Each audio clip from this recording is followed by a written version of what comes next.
Hi guys, welcome to the sort of ongoing MT10 project. It's been a long while since I've uploaded anything. Just busy at work as you do. So yeah, just a quick sort of run through of what we've already done.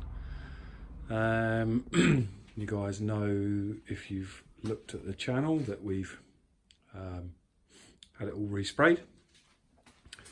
And this was a fluoro bike, so you had the fluorescent wheels and the original grey, which was like the battleship grey. So yeah, so paint job, had the wheels powder coated by a friend of mine, so saved myself a few quid, a few beers, but there you go. Obviously with those we did the bearings as well. Some people say that you can knock them out and reuse them. It's just one of those things. Didn't think it would be a good idea, so I had those replaced. We'd done, at the time of the last video, we'd got the fat bar, Renthal fat bar on there, and that was pretty much it at the time. So since then, I have fitted. Oh yeah, we've done the heated grips as well. So I've now just fitted the ASV stubby levers, adjustable levers. They're really nice. And I had played around with some cheap eBay bar end mirrors, and they were shit. So spent an absolute fortune on, in fact at the same time as the levers, I replaced the bar ends with some very nice Rizoma. Very nice and very expensive, but there you go. I think with bar end mirrors, from kind of experience, I think you just got to kind of bite the bullet and pay good money. These are really nice. The cheap ones I bought off eBay with my hand on the grip, especially when you're sort of cranking over.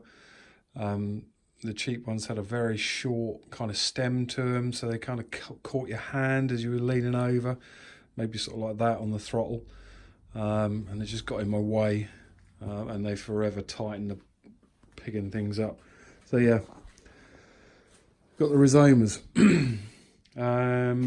And the other major thing is, I had the ECU sent away for a bench flash. I'm part of a forum on Facebook, MT10 Club, and yeah, sent the ECU away for a bench flash, so not rolling road. And I wasn't very impressed, to be absolutely honest. Knew I should have done it, you know, a bespoke tune. So anyway, threw that money away really, and got the ECU back. Drove like a pig, in my opinion. So got a very good guy near me who does a lot of race work, so got him to do it for me. Put the Woolwich race tools on it. So we've now got, as well as the upshift, we've now got a blipper, which is brilliant. Takes a little bit of getting used to. Some people don't get on with them. I did straight away, drove it away, loved it. You have got to remember, you've got to be on a closed throttle as you change down, otherwise you'll kind of get a double, well, it's kind of glitchy if you don't have a closed throttle, so that takes a little bit of getting used to. And at the same time, so yeah, sorry, I've got the ABBA stand in the way there. At the same time, the standard quick shifter rod is replaced. I think this is a Cordona, so it's a strain gauge, so up and down shift, and that's programmable with the Woolwich tools as well, so you can program it for pressure. So I haven't really messed around with that. I was led by Paul at Moto, and he set that up as he would on his race bikes. Haven't ridden it a great deal since, probably only done a couple hundred miles, but absolutely superb. That's literally, the downshifts are like butter. And also the upshifts, I believe, in my opinion, are better as well, smoother. And at the same time, you'll probably see that I replaced the rear sets as well for adjustables, done by Paul at Moto as well. These are Moto rear sets. Obviously, I'm in the UK. Moto in the UK is not really well known. However, in Italy, where they're made, they are very well known. They do a lot of the racing series. Paul happens to be the UK importer of them, so he could vouch for them. He puts them on all his race bikes. All the guys he sponsors, he puts them on. Superb finish to them. You can buy some cheap rear sets, and it's really one of those things, a bit like the bar and mirrors. Don't waste your money.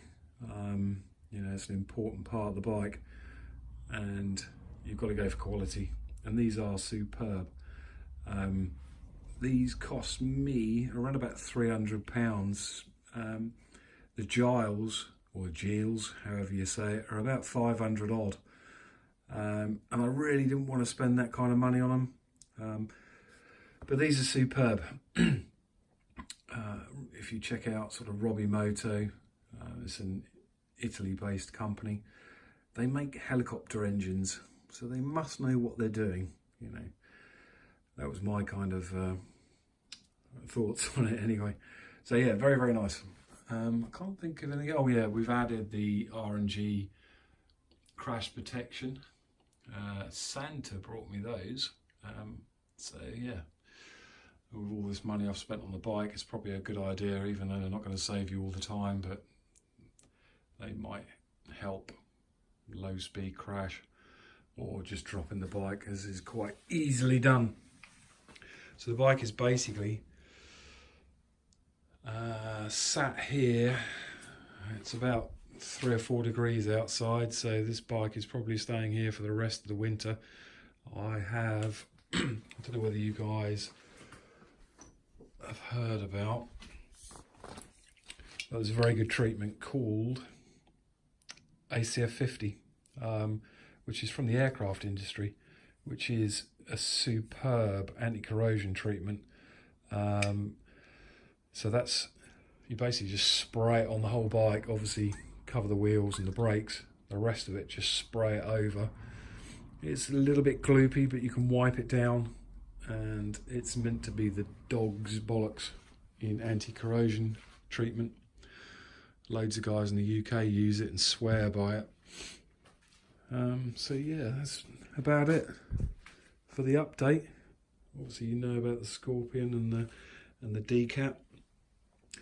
Probably the next things I'm going to do, one other thing I have done is replaced the pads. So the pads now are, I think they're EBH or EBCs rather than standard. Anyone who's got an MT10 knows that there's pretty much no feel to the front brakes on this bike, or the brakes. They stop you, but there's no feel. So replace those. They're a sintered, or a race road sintered brake pad. So loads more feel from those, loads more sort of bite, especially the sort of initial feel to them. Yeah, that's about it.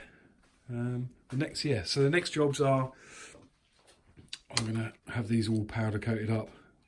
The rest of the bike is fairly sort of stealth looking, and these are not in keeping.